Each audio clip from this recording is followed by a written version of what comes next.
Política a fondo, información, análisis, entrevistas, humor, con la conducción de Bernardo Elfman. Política a fondo, todos los jueves a las 18 horas por la radio pública. Un pueblo, todas las voces. Con todo respeto, Polino, digo, el tema es así: quiero pagar como Haití y quiero vivir como Suecia. Exactamente.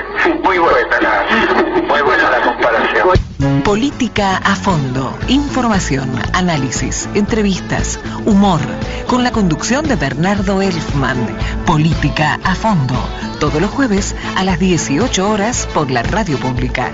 Un pueblo, todas las voces. Buenas tardes, amigos de Marcos Paz, de la provincia, de la Argentina y del mundo. ¿Por qué digo esto? Porque muy pronto vamos a estar por internet, saliendo aquí desde la radio pública 90.7. Quien les habla, Bernardo Elfman, ahí con los controles, Guillermo Sánchez, para hacer un programa, les prometo, bárbaro, ¿eh? Otro programa para recordar y para tener bien presente. Antes de ir a lo que tenemos, a lo que vamos a ver hoy, porque vamos a seguir, le cuento, vamos a seguir con la temática de Paraguay, un tema que nosotros no vamos a abandonar. Hace una semana y días que sucedió la destitución del presidente paraguayo y pareciera que ya no pasa nada, más allá de lo que reformuló y planteó los países del Mercosur, dejando a Paraguay fuera de esto, pero no hay más que decisiones de esa índole y creemos que tiene que haber una acción más directa, y por eso vamos a seguir con el tema, y una de las cuestiones centrales va a ser una entrevista que habíamos prometido hace una semana, que es con Javiera Rulli, que es dirigente del Movimiento Agrario Popular y Vía Campesina, y además del Grupo de Reflexión Rural, así que en algunos minutos vamos a estar con ella. Y por supuesto no nos vamos a olvidar de todo lo que pasa en el país en materia sindical, en materia de lo que viene con la elección del 12 de julio, la semana próxima, ahí a la vuelta de la esquina. Así que una de esas, no prometo nada porque a veces uno desea y no se puede, pero creo que vamos a tener una importante comunicación telefónica en la última parte del programa para analizar toda esta situación de lo que se viene dentro de una semana. Además quería manifestar la verdad, la gratitud y lo que ha sido hoy a la mañana la fiesta, Feria del Libro de Marcos Paz, así bien dicho, verdaderamente muy interesante. Le pido a las mamás, a los papás que se den una vuelta con sus chicos. Arrancó hoy jueves, pero continúa el viernes, continúa el sábado. Muchísimas conferencias de autores locales, conferencias con la bibliomóvil del Congreso, les va a encantar. Hay temáticas sobre el planetario, un telescopio donde se les va a enseñar a los chicos muchísimas inquietudes al respecto, mucho, pero mucho. Además hay también sobre tema de cuestiones que tienen que ver para manejarse en la calle, ¿no? Así que verdaderamente muy bien armado, diferentes carpas, y vale la pena. Ojalá el tiempo acompañe como lo hizo hoy. Mire, por ejemplo, mañana arranca a las 9 de la mañana con obra de teatro Los Chicos y el Quijote.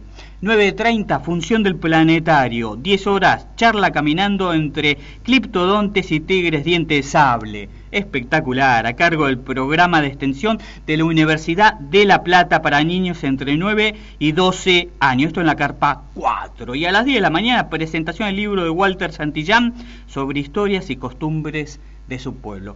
Espectacular. Y bueno, ya hemos tirado algunos temas. Les dejo el teléfono para que se comunique con la radio pública 90.7 y nos dé su opinión de todo lo que está sucediendo acá en Política a Fondo.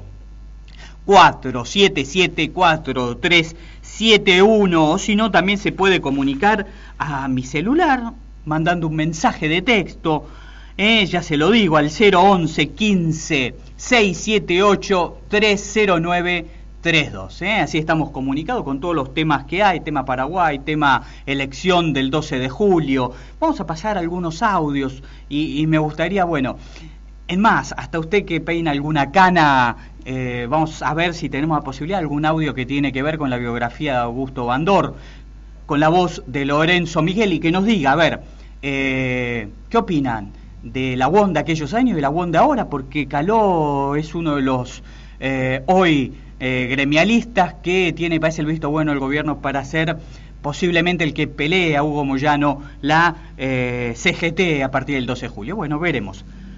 No vamos más con el prólogo, vamos a ir con todo lo que tenemos, que es muchísimo material.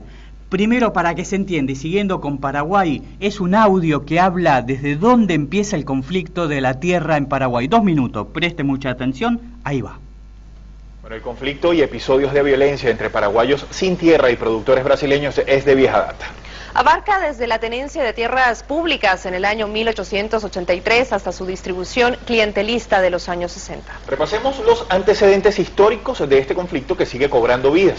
Leyes de venta de tierras públicas de 1883 y 1885 generaron especulaciones sobre grandes extensiones de territorio.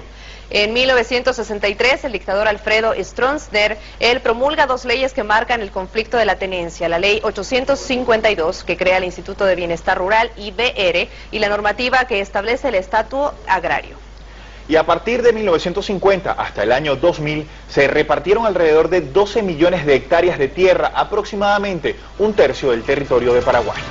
De estas hectáreas, 74% fue a parar a manos de políticos, militares y funcionarios estatales. Solo un 26% fue a manos de alrededor de 150.000 familias que pequeños productores.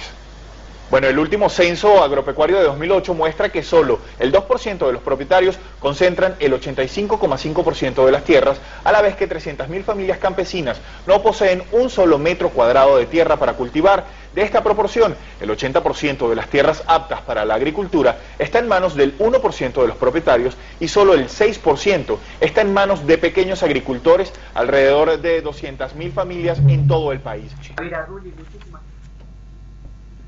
Bien, esto era uno de los audios que eran 2 minutitos, muy simple, pero para entender cuál es la situación de la tierra en Paraguay. Y ahora, para seguir entendiendo toda la situación antes del derrocamiento o de la destitución del presidente Fernando Lugo, tuvimos una conversación hace una semana, muy fresquito con todo lo que acontecía. En este caso con Javier Arrulli, que está viviendo en Misiones, que ha sido y es parte del movimiento agrario popular, que conoce muy bien todo el campesinado paraguayo, además partícipe de Vía Campesina, el grupo Reflexión Rural aquí en la Argentina, un grupo en realidad con pata, por supuesto, acá en la Argentina, que uno de sus fundadores es un vecino aquí de Marcos Paz, Jorge Arrulli. Javier Arrulli es su hija, hoy viviendo en Misiones, la hija del exilio de Jorge Arrulli, y explica muy bien toda la situación antes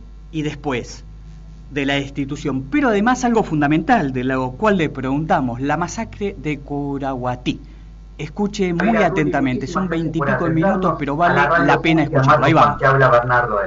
Bien, a ver, ¿cómo se puede entender todo esto que está pasando y que ha pasado, ¿no?, con respecto a una destitución que muchos denominan como un golpe parlamentario, un golpe institucional, que han destituido al presidente paraguayo Lugo? ¿Cómo se interpreta? ¿Qué es lo primero que uno debería conocer al respecto?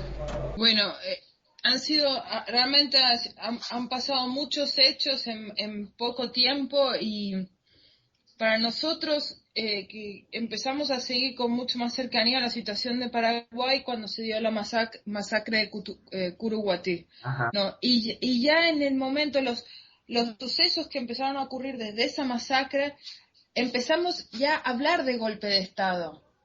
Y se cumplen nuestras premoniciones el viernes pasado, cuando ya empieza ese juicio político, que era una alarma sonante de hace mucho tiempo del Partido Colorado, de que iban a lograr destituir a Lugo, pero es con la masacre de Curahuatí que se orquesta toda una operación de complot que termina en esta trampa que genera la unión de los grandes partidos liberales, de los colorados y los oviedistas, en el juicio político de Lugo. Y realmente, como se da el juicio político, es un golpe parlamentario, o sea, en 24 horas, sin ningún tipo de oportunidad de defensa, y además con un texto acusatorio que es un discurso conservador, absurdo, sin evidencias, o sea, es todo un circo parlamentario con un nombre de juicio político, ¿no? Y proceso constitucional. O sea. Así es. Javiera, te llevo de vuelta un poquito a la masacre de Curuguatí. Vos bien marcaste que fue una trampa. Esto está bien clarito, ¿no? Porque en ningún momento los campesinos tenían ese armamento con el cual la policía fue atacada y que después, bueno, lógicamente hizo que recrudezca toda la represión posterior con una masacre en cantidad de muertos y heridos. Mira, primero hay que ubicarse cómo es esa zona. Curuguatí queda en el departamento de Canindeyú. Es la zona fronteriza con Brasil. Es una zona de inmensos latifundios que se dedica casi exclusivamente a la soja, al cultivo de marihuana y al narcotráfico y al tráfico de armas. Donde estaba el campamento de los sin tierras es una estancia de 2.000 hectáreas llamada Marina Cue. Supuestamente en propiedad de un político del Partido Colorado, Blas Riquelme. Esta familia, los Riquelmes, vienen de la época del estronismo, son aliados cercanos de Stroessner, y a través de los mecanismos de la dictadura, con la reforma agraria de Stroessner, llegan a recibir inmensas superficies de tierra. Riquelme en esa zona es dueño de 70.000 hectáreas, solo en ese departamento. En este momento Riquelme es uno de los ricos del país, que tiene latifundios, hace ganadería, hace agronegocio y además hace supermercados, tiene comunicación, tiene un imperio, ¿no? Operativo. Pero entonces, estas tierras, justamente Marina Cue, de 2.000 hectáreas, la gente de la zona viene luchando por esas tierras porque es ampliamente sabido que son tierras mal habidas, o sea, son tierras apropiadas de una forma irregular por este estanciero y este político. Entonces, hace 12 años llevan los campesinos de la zona haciendo ocupaciones, siendo desalojados, van y vienen, ¿no? Así se ha logrado, ese es el método de lucha de las organizaciones campesinas paraguayas, es entrar, hacer campamentos y forzar a la revisión de esos títulos para lograr la expropiación y que pasen al Instituto de las Tierras y al programa de reforma agraria, donde los que tienen que ser beneficiados son justamente campesinos paraguayos que no tienen tierra. Ajá. ¿Y qué fue? Sí, te escucho. El campamento ahora cuando fue desalojado era un campamento con gente de allá de la zona, gente que no se estaba articulando a ninguna organización, y es muy sorprendente que ahora, después del golpe, uno de los abogados fiscales en el Congreso de Juicio Político fue el que solicitó la orden de desalojo de ese mismo campo. Sí. Ahí se van atando, ¿no?, los cabos. Bueno, cuando viene, no hay una orden de desalojo, sino hay una orden de allanamiento. Ya es la primera irregularidad, pues ¿cómo vas a hacer una orden de allanamiento en favor de una persona que no posee los títulos? Porque esas tierras, 2.000 hectáreas, están en un juicio. Porque están apropiadas por Blas Riquelme, pero en realidad estaban en un proceso de titulación para el Instituto de las Tierras. Bueno, entonces ya ahí viene el primer hecho de corrupción. Un juez que firma una orden de allanamiento en función de una gente que no es dueña. Algo que es muy extraño también en la operación es que vienen dos grupos de policía, uno son las fuerzas especiales y otros son las policías, que es Sanabria Morán, que posteriormente se hace el jefe nacional de la policía. El protocolo en ese momento en esos casos se acerca un grupo y van a dialogar. Acá viene, el grupo de la GEO es el que se acerca, donde aparece el comisario Herben Lovera y las máximas cabezas de esas fuerzas especiales que han sido entrenadas en Colombia para la lucha antiterrorista, o sea, digamos, cuadros ultra especializados. Sorpresivamente, estos son emboscados. Es muy llamativo, ¿no? Sí, por campesinos, digamos que andan en alpargatas, porque así andan esas son las condiciones de los sin tierra.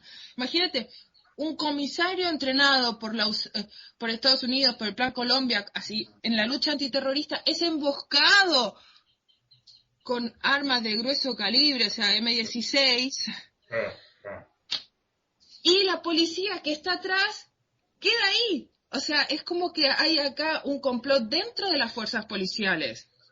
Lo que se presume es que la policía sabía lo que iba a hacer y mandan adelante este grupo, donde también otro llamativo hecho. El primero que cae es el comisario Herben Lovera, y es el hermano del jefe de seguridad del presidente Lugo. Sí, todo es muy extraño. Eso no es un mensaje, ¿o no? Sí. O sea, eso se puede interpretar directamente un mensaje. Matamos a tu hermano, el próximo sos vos.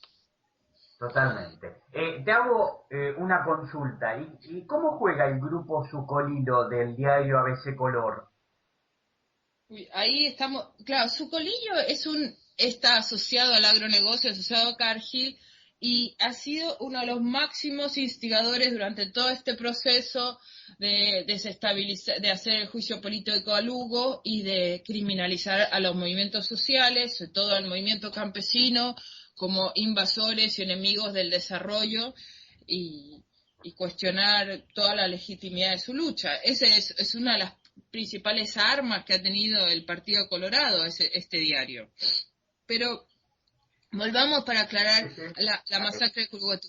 Cuando viene esa emboscada donde mueren muchos policías, y de ahí directamente empieza la masacre, porque los policías que quedan se dedican a matar a la gente, se dedican a cazarlos y a rematar a los heridos, y ahí nadie sabe bien qué ocurrió, porque en las siguientes 24 horas no se deja entrar a nadie, ni siquiera a los fiscales pueden entrar en el lugar para hacer una recopilación, un registro de lo sucedido. Como que limpiaron todas las pruebas.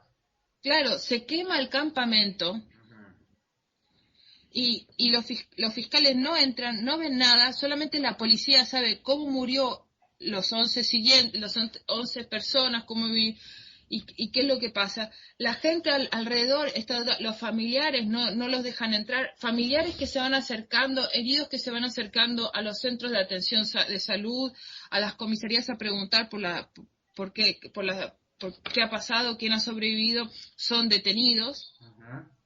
El primer grupo de derechos humanos que llega al lugar también es detenido. Y recién, esto se ocurre el viernes por la mañana. Recién el sábado, los familiares ya desesperados rompen el cerco y entran, ¿no? Sí. Al lugar. Y lo que entran en el lugar, primero, en cuanto entran, ven 2 cuerpos, 2 cadáveres de campesinos que con armas que no, o sea, ellos reconocen, son gente de la zona, y es gente que se les ha tirado ahí porque no hay sangre, se ve que se han arrastrado esos cuerpos, o sea, los han dejado para que los descubran, y les han puesto armas. Las armas son fusiles de caza, porque la gente campesina no llega a tener más. Y cuando uno ve las filmaciones que hay, porque hay varias filmaciones de cuando cae la policía, cuando matan a Lovera y a los otros policías de la... Son disparos de una M16, o sea, la gente misma encuentra balas de estos armamentos, y esos no son armamentos de los campesinos. Y entonces ahí también testigos que han logrado salir y que ahora están, porque hay gente que ha salido que está escondida, ¿no? Empiezan a contar de que días antes se había instalado otro campamento ahí con unos tipos fuertemente armados, y era otra gente, digamos, que no se coordinaban, y que esta gente hasta les temía, ¿no? Por cómo estaban armados y cómo se manejaban. Entonces hay una infiltración en el campamento, y claro, después de la emboscada, estos que dispararon no están ni entre los muertos ni entre los detenidos. O sea, esa gente no está, y las huellas para identificarlos se han borrado. ¿Y a quién beneficia todo esto? Porque en realidad beneficia, claro, a gente, a grupos como Sucolillo, a la UGP, que es la Unión del Agronegocio, el Frente de los Agronegocios, porque en la prensa empieza a salir que campesinos sin tierra han emboscado a policías y que esta es la guerra, ¿no? Y el terrorismo de los campesinos sin tierra. O sea, se criminaliza totalmente el movimiento campesino y llega a tal nivel que eso termina siendo uno de los principales factores para el juicio político. Exactamente, a eso quería llegar. Y aquí en la Argentina la primera información que surge es eso. Uno se preguntaba cómo puede ser que estos movimientos campesinos lo daban como movimientos guerrilleros, como movimientos armados hasta los dientes, ¿no? Y que podían, y que habían provocado parte de la reacción, la culpa la tenían los campesinos. Bueno, eso es lo que se quiso demostrar. Javiera, te consulto lo siguiente. Yo leí una nota muy interesante donde plantea que el agronegocio, como un santo a la cabeza, es responsable del golpe en Paraguay. Sí, el del periodista Higilio Menéndez. Así es. Sí. ¿Qué hay de cierto en esto? Y a mí me parece muy esclarecedor ese artículo. Y sí, mira, el presidente del Senave, que sería como Senasa en Argentina, ¿no? Miguel Lovera, era uno de los últimos funcionarios del gobierno de Lugo, que realmente estaba tratando de hacer un buen trabajo y tenía una estrategia. El tipo, Lovera ha estado sistemáticamente frenando la entrada de los transgénicos, boicoteado por el Ministerio de Agricultura, ¿no? Que ya estaba totalmente en manos de los agronegocios, pero Lovera impidió la legalización del maíz transgénico. El Ministerio de Agricultura fue en su contra y ahora estaba también impidiendo la entrada de la semilla transgénica de algodón, ¿no? Pensando que el algodón todavía sigue siendo un cultivo, ¿no? de los campesinos. Exactamente. Este hecho lo puso totalmente en el ojo, ¿no? ¿Cómo se llama? Enemistó a Lovera y desde ahí, desde el freno a esta semilla, ¿no? A la liberación de la semilla transgénica del algodón, tanto los agronegocios como los productores se pusieron en campaña por destituir a Lovera, ¿no? Precisamente, y ahí se ve cómo se va enlazando, ¿no? Esos son antecedentes previos a la masacre de Curuguatí, de cómo primero mediáticamente empieza una campaña de difamación y exigiendo la destitución de Lovera, y después la UGP, que es la Unión de los Gremios Productores, digamos, del agronegocio, convoca a un tractorazo el 25 de junio, o sea, hace 3 días atrás. Habla justamente exigiendo la destitución de Lovera y también exigiendo el freno a los campamentos sin tierra. El tractorazo también iba mucho en respuesta justo a un campamento del Movimiento Agrario Popular de Zapatín y Cue, donde también ellos han ocupado unos lotes y en realidad están exigiendo la revisión de los títulos de 700 hectáreas que también han sido adquiridas irregularmente por el agronegocio y habían logrado la primera sentencia positiva en el juicio. Después de esa primera sentencia, sorpresivamente, el archivo del caso se perdió y desapareció del Instituto de las Tierras, del INDERT, imagínate. Y ahí la UGP empieza a convocar el tractorazo. Ahora, después del golpe, la UGP directamente desconvocó, ya no necesita hacer tractorazo. Está clarísimo. Estamos dialogando con Javiera Rulli del Movimiento Agrario y Popular MAP, miembro de Vía Campesina Paraguay y del Grupo de Reflexión Rural. Javiera, a ver, pero hay mucho también cierto en 2 temáticas que se fueron dando en estas últimas 2 o 3 semanas o último mes, que tiene que ver que Lugo entregó el aparato represivo en las manos del Partido Colorado. Esto posiblemente marque y sea el golpe final a todo lo que vino posterior con esta institución. Y también te consulto, siguiendo con este análisis, ¿este golpe surge por las propias debilidades de Lugo? Y sí, mira, tristemente Lugo, una de sus mayores desventajas era que él tomaba decisiones sin consultar. Eran decisiones caprichosas y él nunca construyó un buen equipo ni un movimiento fuerte con una estrategia. Era él, ¿no? Todavía seguía con esa conducta estilo obispo, ¿no? Entonces él decide poner a Candy Amarilla, que viene del Partido Colorado, era el ex fiscal del Estado, como ministro del Interior. Yo creo que eso fue un intento de prevenir, o sea, de evitar el juicio político por parte del Partido Colorado, ¿no? Se dice que ahí negoció con una fracción del Partido Colorado que está opositora a otro candidato, a Cartes, ¿no? Y Cartes es uno de los principales instigadores al juicio político. El Cartes es el que él manifiesta, Lugo, en esa conferencia, que no da nombres, pero habla de narcotráfico. Sí, Cartes ha sido incluso investigado por Estados Unidos por lavado de dinero y narcotráfico. Eso salió salió publicado por WikiLeaks en el año pasado. Así que imagínate, y él ahora es uno de los principales, es un precandidato del Partido Colorado, tiene tanto dinero, ha comprado a grandes partes del partido, ¿no? Y digamos, su poca imagen pública había hecho que había retrocedido, había perdido poder, pero ahora ya salió con los soviedistas y logró el juicio político, y en este momento es el principal ganador de la situación. No son los liberales que han ganado con este nuevo presidente Federico Franco. Realmente es Cartes, que tiene todo el dinero para poder hacer ahora campaña y no tiene una oposición válida, ¿no? Y tiene todo el aparato a favor suyo, ¿no? Pero con Amarilla como ministro del Interior, Lugo se ganó la enemistad con el Partido Liberal. Y es ahí cuando el Partido Liberal va y negocia con el Partido Colorado para hacer el juicio político. Y la promesa del Partido Colorado de evitar, de anular el juicio político es traicionada, Lugo es traicionado y cae en su propia trampa ahí. Digo, en este juego de ajedrez le hicieron jaque mate en 2 segundos a Lugo. Sí, sí.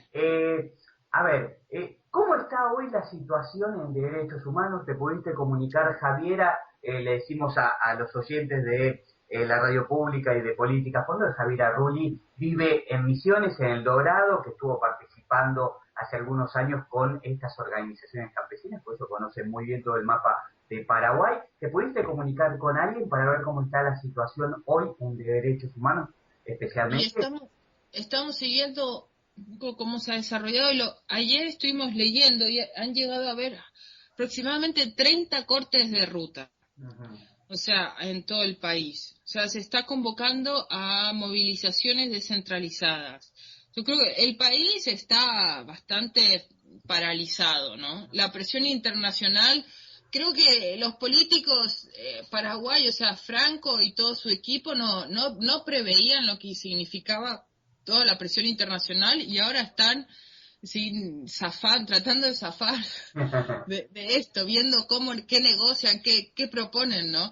Y la gente en la calle, en el campo, están con sus posibilidades haciendo movilizaciones, protestas. Ha habido grandes protestas también en Ciudad del Este. Se han cortado los puentes, se cortó una vez el puente entre Posadas y Encarnación, y también el puente entre Ciudad del Este y Foz de Iguazú. Una movilización muy importante fue la ocupación de la televisión pública, que creo que aún se mantiene, porque el mismo viernes entró el asesor de comunicación de Federico Franco, entró en las dependencias de la televisión pública y intimidó a los trabajadores, exigiendo ver la grilla y también diciendo que ya se tenía que cambiar el mensaje, y eso despertó y hizo convocar a una movilización fuera de la televisión pública en repudio a la represión, y terminó haciendo la ocupación de la televisión. Entonces la televisión pública mantiene su programa y su línea, digamos, de democrática, y afuera han hecho un micrófono abierto y la gente ha podido hablar. Esto también, este fenómeno de micrófono abierto se ha extendido a muchos otros, a otros cortes de ruta y movilizaciones donde la gente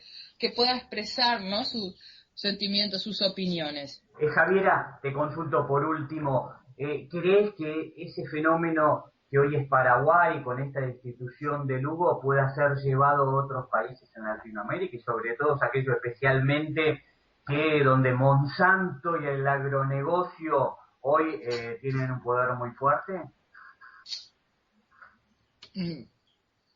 Bueno, pero Monsanto tiene un poder muy fuerte en Argentina y en Brasil. Creo que en Brasil no es posible y en Argentina tampoco. Pasa que yo creo que es muy bueno entender el mensaje del poder del agronegocio, ¿no? Claro. Cómo estas corporaciones como instituciones antidemocráticas, donde realmente lo único son sus intereses geoestratégicos y pueden romper cualquier gobierno, cualquier marco constitucional por mantener sus territorios, ¿no? Creo que esto mismo podría pasar en los países andinos, pero serían las corporaciones mineras, digamos, claro. Son las corporaciones que tocan, ¿no? Así es. Pero son las corporaciones. Pero tristemente esto es la debilidad, también esto, o sea, el golpe que se ha dado en Paraguay, también hay que hacer el análisis reflexivo de que es la debilidad del proceso que encabezó Lugo. Y creo que ahora, si en esta situación, si el riesgo de que no se cambie, que no se pueda frenar el golpe, no va a ser por la gente, sino de nuevo va a ser por la debilidad y las controversias y las contradicciones de Lugo, porque Lugo también está dando, en estos días ha dado mensajes bastante contradictorios y no presenta ninguna estrategia. O sea, Lugo de nuevo se vuelve a amparar en la izquierda y en los movimientos sociales que sistemáticamente ha ido traicionando en estos últimos años. Así es. Javiera Rulli, muchísimas gracias por esta comunicación desde Misiones, más precisamente desde El Dorado, para tener una voz diferente, porque realmente en los medios se lo trata de otro modo, y vos tenés una apreciación por haber trabajado in situ, en campo, con ellos y tener casi una comunicación directa con ellos también, ¿no? Con los movimientos campesinos del Paraná. Gracias, Bernardo, pero una aclaración. Sí, vivo en las afueras de Oberá, ¿no? Oberá. Yo no sé por qué tenía El Dorado. Suena muy romántico El Dorado. ¿Cómo? Pero no, suena como más así romántico e idílico.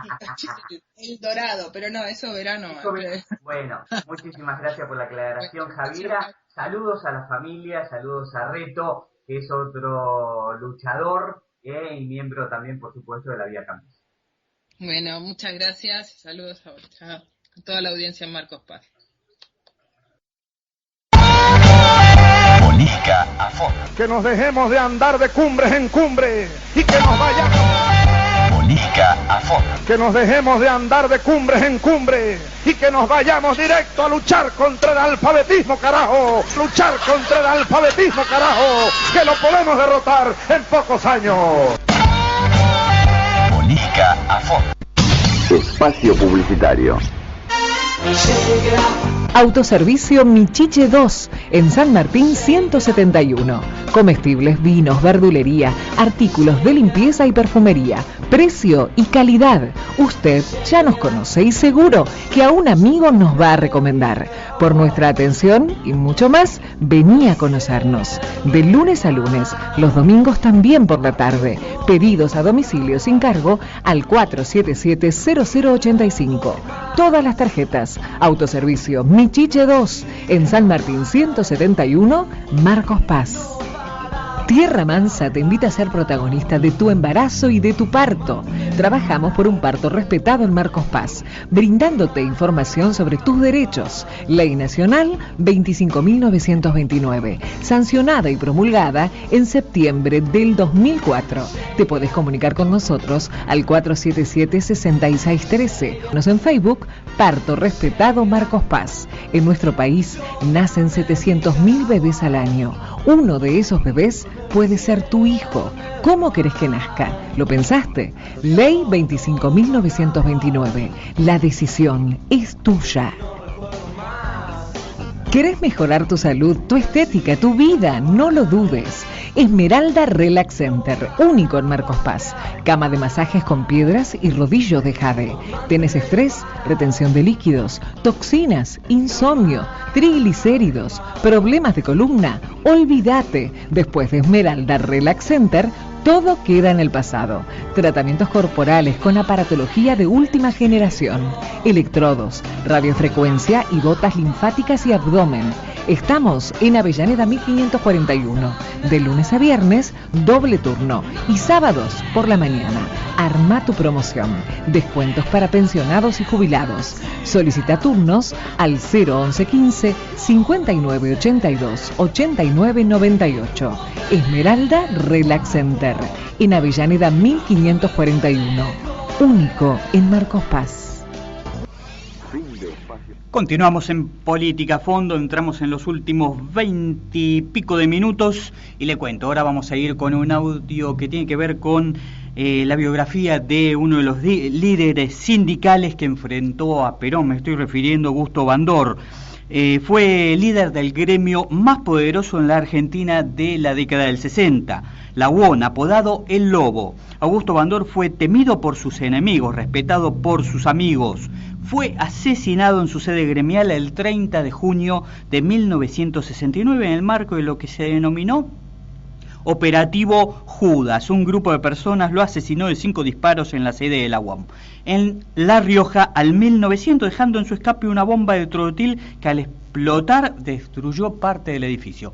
Ahí estamos, Augusto Bandor, mientras seguimos esperando un llamadito telefónico con un líder sindical, con un dirigente sindical importante. Fue él quien supo hacerle frente al entonces presidente Juan Domingo Perón, promoviendo dentro del peronismo una facción participacionista, denominada bandorismo, dispuesta a pactar con el gobierno de facto y proponiendo un peronismo sin Perón. Fue uno de los dirigentes más importantes de la historia sindical argentina, con un protagonismo central en las décadas del 50 y del 60. En enero de 1966, la CGT se dividió entre los dos líderes del movimiento obrero de entonces, Bandor y Alonso. Ahí comenzó el enfrentamiento entre los dos, ya que Bandor, como dirigente metalúrgico, buscaba una conducción gremial más independiente de las directivas de Perón. Cuando la tercera esposa de Perón, María Estela Martínez, llegó a la Argentina para dirigir la lucha contra el sector bandorista, Alonso se convirtió en su principal consejero. Alonso tomó una actitud de fuerza y, con su postura de ortodoxo, impulsó a los sectores díscolos hacia la violencia contra el bandorismo. Años después, en mayo de 1968, el movimiento obrero se dividió entre una tendencia combativa, liderada por Raimundo Ongaro, que será conocida como CGT de los argentinos, planteada como una alternativa a las facciones participacionistas, que estaba dispuesta a pactar con el gobierno de facto, y la CGT de Azopardo, dirigida por Bandor. Esta última era más proclive a la gestión de intereses que a las reivindicaciones sectoriales, manteniendo una línea absolutamente funcional al poder militar y a la transnacionalización de la economía argentina. Otro hecho importante en la carrera política de Bandor fueron las elecciones de Mendoza, convocadas para abril de 1966. Aquí, Bandor le hizo frente a Perón, armando un partido político peronista sin Perón. El general ya estaba enojado con Bandor, pero pacientemente esperaba su relineamiento. Finalmente, el candidato por el Partido Demócrata ganó tal como se esperaba, doblando los 62.000 votos del candidato bandorista. Desde hace algunos minutos, un grave suceso conmueve al sindicalismo argentino. 5 individuos, en una operación típicamente de comandos, se apersonaron a la sede de la Unión Obrera Metalúrgica, hiriendo, se cree ahora, mortalmente al líder metalúrgico Augusto Bandor. Bandor fue masacrado el 30 de junio de 1969 en su propio despacho.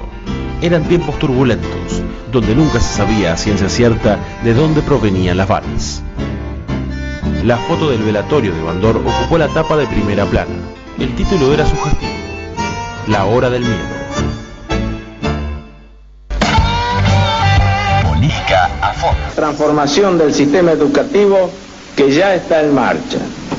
Se eliminarán totalmente las escuelas precarias. Se eliminarán totalmente las escuelas precarias.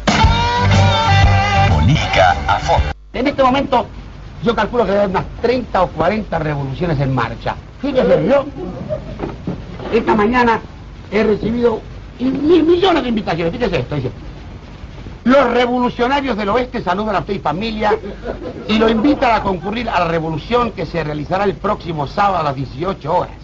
Por favor, rogamos el mayor secreto. Vean esta otra. Ciudadano, ponemos en su conocimiento que nuestras fuerzas ya están listas para la revolución que hemos organizado para el jueves a las 4 de la tarde.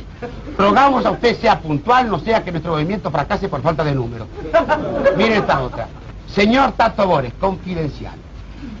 Los abajo firmantes invitan a usted a participar en nuestra Revolución Party a celebrarse en fecha próxima. Como sabemos que usted tiene muchas ocupaciones y dispone de poco tiempo libre para revoluciones, le rogamos nos diga qué día le conviene y a qué hora, así nosotros nos adaptaremos a su comodidad.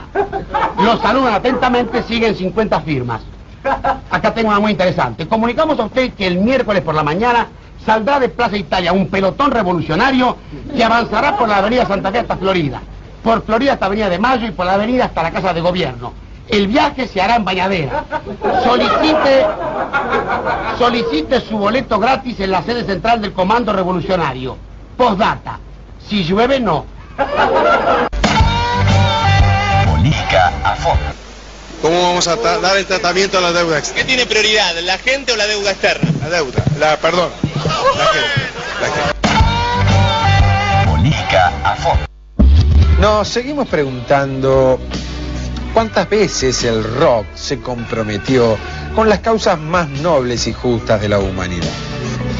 Es cierto que en algún momento de la misma hubo corrientes libertarias y el rock también a su manera propuso estilos de vida más sanas, más libres, con más contacto con la espiritualidad. Ahora, tengamos en cuenta que esto de estar fumando o bañarse en bolas en un río no hace pensar en un futuro socialista o en una manera de imponer el socialismo en una nación. Muchas veces el rock ha dejado de lado todas las clases políticas populares.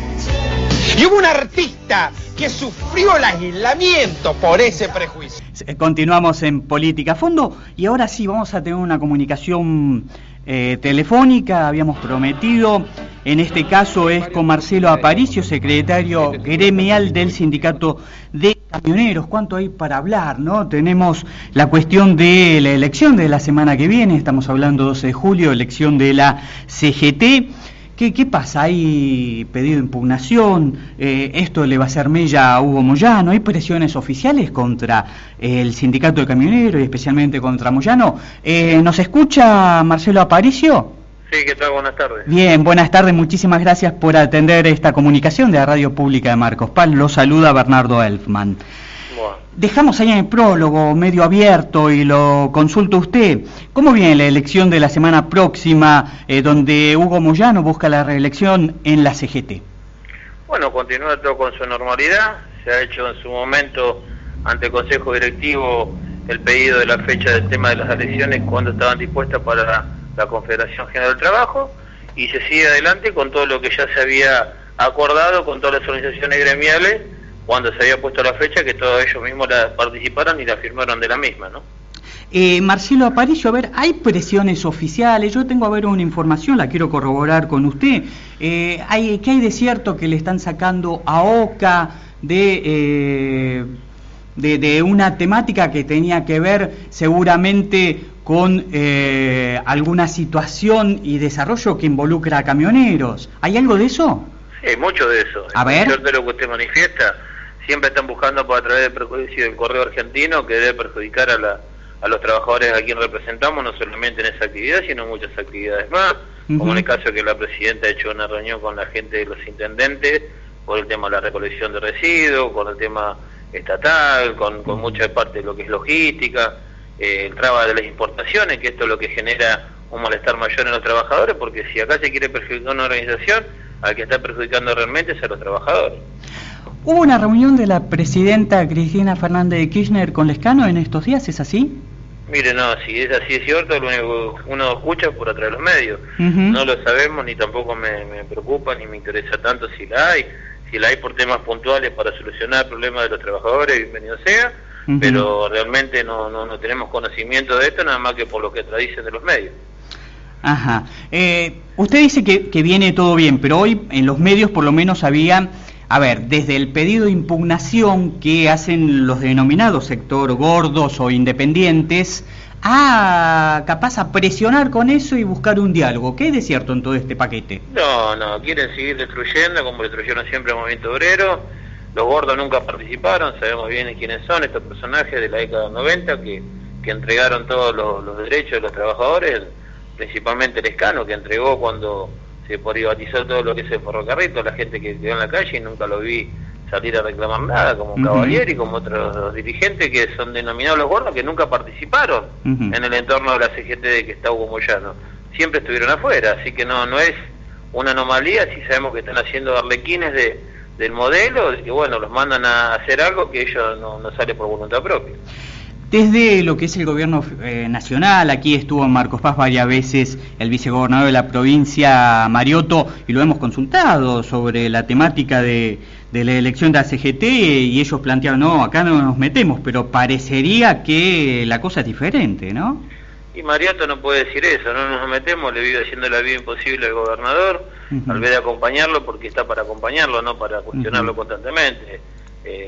Viene a ser el cobo que tuvo Cristina, hoy Mariotto con Scioli. Nosotros nos damos cuenta, creo que la opinión pública se da cuenta, y los medios de comunicación, tanto la radio como todos los medios, se dan cuenta también que pasa exactamente lo mismo.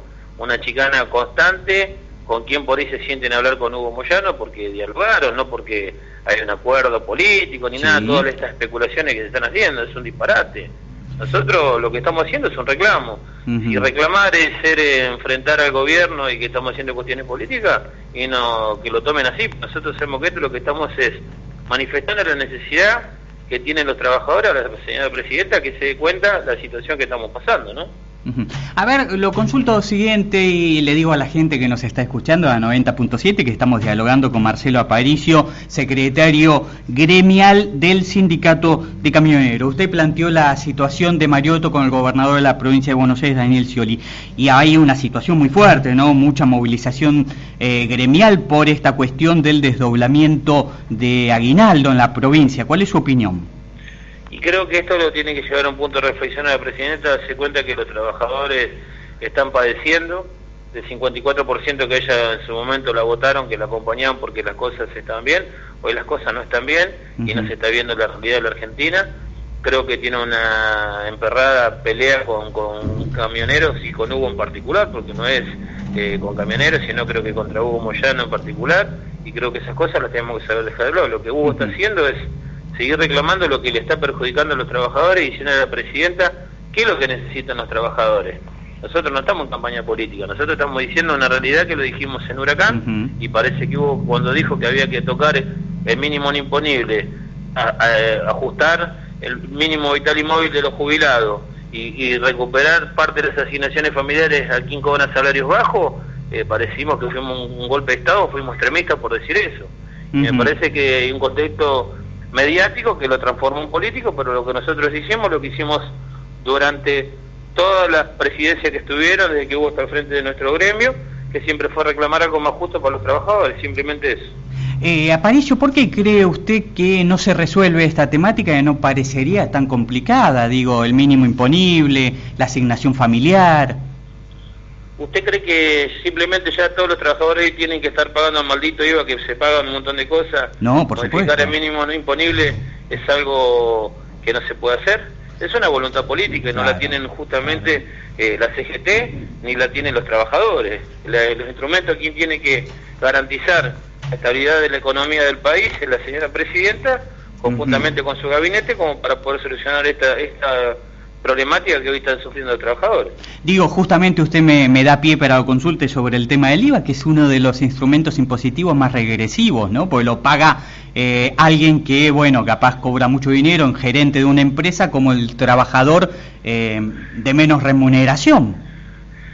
Nosotros que tributen las personas que tienen salarios altos, estamos de acuerdo, y si no prefiere el salario, estamos de acuerdo, quien tiene una remuneración muy alta que le alcanza para vivir. Pero si 5.200 pesos al que cobra 5.201, que tiene 4 o 5 hijos, ya es un adinerado del pueblo, me parece que estamos viendo una perspectiva equivocada, que eso es lo que estamos discutiendo nosotros. No queremos que la economía de un país se tenga que sostener con los salarios de los trabajadores.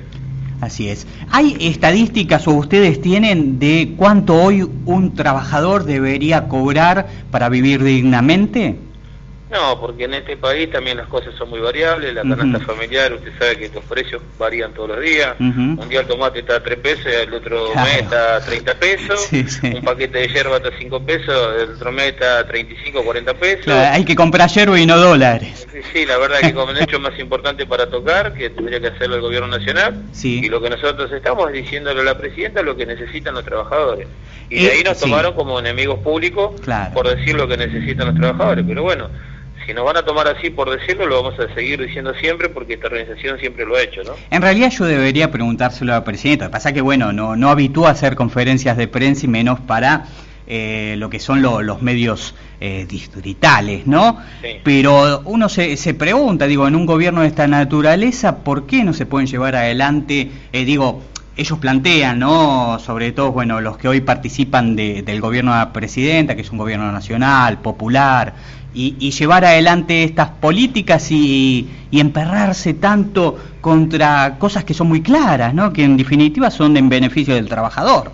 Bueno, desgraciadamente la ausencia del expresidente Néstor Kirchner creo que la ha hecho perder el rumbo. Sabemos la situación que puede haber atravesado, pero creemos que también está mal asesorada y la están asesorando mal, porque ha hecho discursos en cadena nacional, como que parecía que desgraciadamente las pérdidas de los gendarmes que hubo fue culpa de los reclamos a los trabajadores, y nosotros nos mandamos a los trabajadores, a los gendarmes, a ver un conflicto de trabajadores. Eso tiene que ir el Ministerio de Trabajo a ver ese tipo de evento, y no la Gendarmería Nacional, que está para cuidar los problemas de la frontera, ¿no? Pero bueno, querían un muerto y lo tienen, dijo, y me parece que fue algo que no tenía que decirlo. Creo que era más que nada dar las condolencias a los familiares, porque fue el Estado Nacional quien envió ahí a esas tropas, y bueno, hubo esta desgracia que le costó la vida a esta gente. Y otra de las cosas también que uno escuchó en el mismo discurso que ella dijo, son los menos pagos. Yo creo que como presidenta le tendría que dar un poco de vergüenza decir que son los menos pagos. Tenemos que ver cómo podemos mejorar la economía para todos vivamos un poquito mejor. Ajá. ¿No? Aparicio, le hago las últimas consultas, ya estamos llegando al final de Política a Fondo. Hoy hay como novedad o noticia de que hay empresas importantes que están prácticamente, dándole vacaciones adelantadas a sus trabajadores o penándolos, ¿no? ¿Cómo está la situación en las empresas relacionadas a camioneros? ¿Hay una situación difícil también? No, la situación no está buena para las empresas, pero tampoco es tan crítica en nuestro sector, porque creo que las empresas tienen la demasiada inteligencia como para poder solventar. Sí, lo que sabemos que está pasando en el sector automotriz, en la UON, en muchos otros gremios más, que también están afectados, no solamente por el impuesto de las ganancias están perjudicados, sino hoy le están suspendiendo, y sabemos que en los próximos, creo que a partir de fin de mes, estarían en Córdoba echando como 1000 y pico trabajadores, y creo que eso agrava mucho más la situación, ¿no?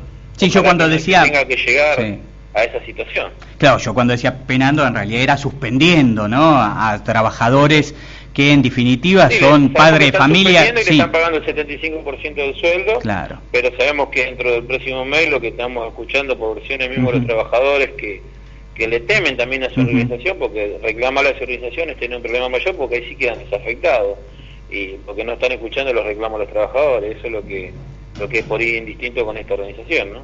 ¿Usted comparte lo que dijo, creo que fue en el día de ayer, la presidenta con respecto a que el mundo se está cayendo y la Argentina la está aguantando muy bien?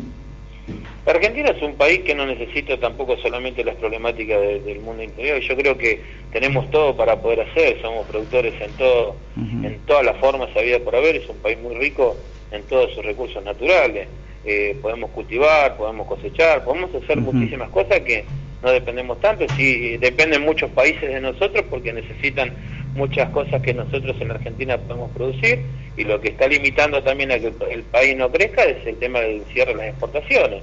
No ingresa mercadería ni cierre, entonces hoy también Brasil está tomando una postura de que no nos dejan ingresar, y estamos cerrando también mercados argentinos que le está perjudicando a los trabajadores, y creo que eso es un error que desde el gobierno nacional lo tendrán que ver o rever como para poder solucionar esta problemática, ¿no? Porque creo que cerrar las fronteras no va a ser solucionar el problema de Argentina. ¿Cuál es su opinión? Sí. Cuba. ¿Cuál es su opinión de Moreno? Ya que estamos hablando de toda esta temática que le compete mucho a él, ¿no? Bueno, Moreno, sabemos todas las causas de lo que se lo culpan, pero bueno, tiene el accionar y el aval de la presidencia de la nación, y si la presidenta cree que es lo correcto, nosotros no tenemos por qué cuestionarlo. Simplemente saber que no se están haciendo las cosas bien es una realidad que la están viendo los trabajadores, la están viendo todo el mundo, no solamente los gremios, sino hoy también el trabajador lo está sintiendo porque lo está afectando directamente. Muchas veces antes el trabajador no entraba, como siempre digo, el trabajador no se mete en la política, por lo que se dedica muchas veces es a trabajar o no las discusiones gremiales, pero hoy a quien está acosando fuertemente es al trabajador. Aparicio, por último, se viene el 12 de julio, elecciones de la CGT. ¿Se fractura CGT? ¿Va a haber dos CGT o una CGT sola comandada por Hugo Moyano? No, hay una CGT con el candidato puesto por los trabajadores, por los gremios que lo representan conjuntamente de la CGT, que bueno, encabeza la lista el secretario general actual, Hugo Antonio Moyano, y bueno, si hay algún candidato de la oposición que quiera ir al Congreso para postularse como candidato, tuvo toda la facultad y el tiempo para poder hacerlo. Por eso decimos, si ellos siempre dijeron que tienen mayoría de congresales, que tienen mayoría de votos, que tienen, ¿por qué no se presentaron a la elección y la ganaron? O sea que sus propias organizaciones no los van a votar, porque en el interior no los quiere nadie, y lo único que son es la fotito mediática de todos los días acá en la provincia de Buenos Aires. Va a haber lista única, ellos no fueron a la confederal, no se pueden presentar. No, hasta ahora hay una lista única. ¿Puede surgir y hay tiempo para otra lista o esto ya está plasmado? No, ni creo ni que surja ni que tengan intención, porque desgraciadamente entre todo el rejunte que hubo no tienen consenso entre ellos mismos, porque cada uno quiere ser algo y bueno, no pueden tener consenso quiénes son los disidentes en este caso, que vendrían así como dicen los antimoyanistas, pero nunca fueron antimoyanistas, fueron antitrabajadores más que antimoyanistas, ¿no? Porque ser antimoyanista no sería nada, pero el tema es que no definan a sus propios trabajadores. Bien, entonces el 12 de julio va a ser una fiesta. El 12 de julio vamos a tratar de reivindicar nuevamente al secretario general para ver si podemos conseguir más conquistas a beneficio de los trabajadores, y una fiesta sería cuando el país siga creciendo para adelante, que se pueda recuperar la fuente de empleo, que es una necesidad de todos, y que pueda una economía más pareja para todo el mundo, y que bueno, que los trabajadores puedan vivir con un poco más de dignidad. Marcelo Aparicio, secretario gremial del Sindicato de Camioneros, ha sido un placer tenerlo acá en la radio pública de Marcos Paz. Bueno, buenas tardes y gracias por la entrevista. Bien. Así lo han escuchado, hablamos con el secretario gremial de este Sindicato de Camioneros, uno de los sindicatos más importantes del país. Hay elecciones el 12 de julio, así que justo jueves, el jueves que viene, así que algo seguramente, alguna conversación vamos a tener acá en Política a Fondo. Ya estamos llegando al final, estimado Guillermo, un programón, verdaderamente nos dimos todos los gustos, le agradezco ahí detrás de escena, porque siempre dependemos, ¿no?, de ese toquecito mágico que puedan lograr para que esto salga de la mejor forma posible. Permítame, antes de irme, ¿le puedo mandar un saludo al fan número 1 de Política a Fondo? Lo tenemos acá pegadito, así que podemos hablar. La próxima hacemos el programa con un megáfono. Hola, y buenas le llega tardes. A él. ¿Cómo andás, Guille? Hola, audiencia. Buenas tardes, Bernardo. Bien, contento por esto. Bueno, muy me interesante. alegro. Bueno, le agradezco mucho. ¿Sabe quién es ese Estaba fan? en deuda con vos. No, por favor. Lo tenemos del otro lado de la puerta. Hablamos de la sociedad rural, Manuel, que nos debe estar escuchando, así que le mandamos un abrazo grande, sí. Un tipazo, y aparte la tiene muy clara. Ahí paso, me siento, tomamos un cafecito, charlamos un rato largo. Para una entrevista. Mañana de por media. Hay que ver si lo dejan el jefe, ¿viste? Claro. Son medio verticalistas, eso sí, no quiero... no, seguramente en algún momento me encantaría, porque sabe muchísimo. Le mandamos un abrazo. Bien, ahora viene Alto Voltaje, ¿es así? Voltaje, un sí, programa. Los chicos, así que los vamos a estar esperando. Así es, quédese en la radio pública 90.7 para seguir acá con todas las voces, como dice permanentemente el eslogan de aquí en la radio pública, las voces del pueblo, acá por la radio pública. Nos vemos dentro de una semana, Guillermo, con mucho más Política a Fondo. Hoy creo que ha sido un programa y algunas cosas nos quedaron en el tintero, muy poquito, pero que va a quedar para la semana próxima, donde vamos a tener seguramente algún llamadito de esos que nos gusta, esas entrevistas que tienen que ver a veces con el pasado y a veces con el hoy, Y por supuesto, lo dije y lo vuelvo a repetir, jueves que viene, este programa Política a Fondo se nutre de política y temas sindicales. Así que el jueves que viene vamos a estar a full. Que no se lo pierdan, ¿eh? Así es, con la elección de la CGT, la nueva conducción. Ok, hasta entonces. Hasta luego. Política a Fondo. Información, análisis, entrevistas, humor. Con la conducción de Bernardo Elfman. Política a Fondo. Todos los jueves a las 18 horas por la radio pública. Un pueblo, todas las voces. Con todo respeto, Polino, digo, el tema es así, quiero pagar como Haití y quiero vivir como Suecia. Exactamente. Muy buena la comparación. Política a Fondo. Información, análisis, entrevistas, humor. Con la conducción de Bernardo Elfman. Política a Fondo. Todos los jueves a las 18 horas por la radio pública. Un pueblo, todas las voces. Quiero buscar un te quiero en un casillero de objetos perdidos. Ya no quiero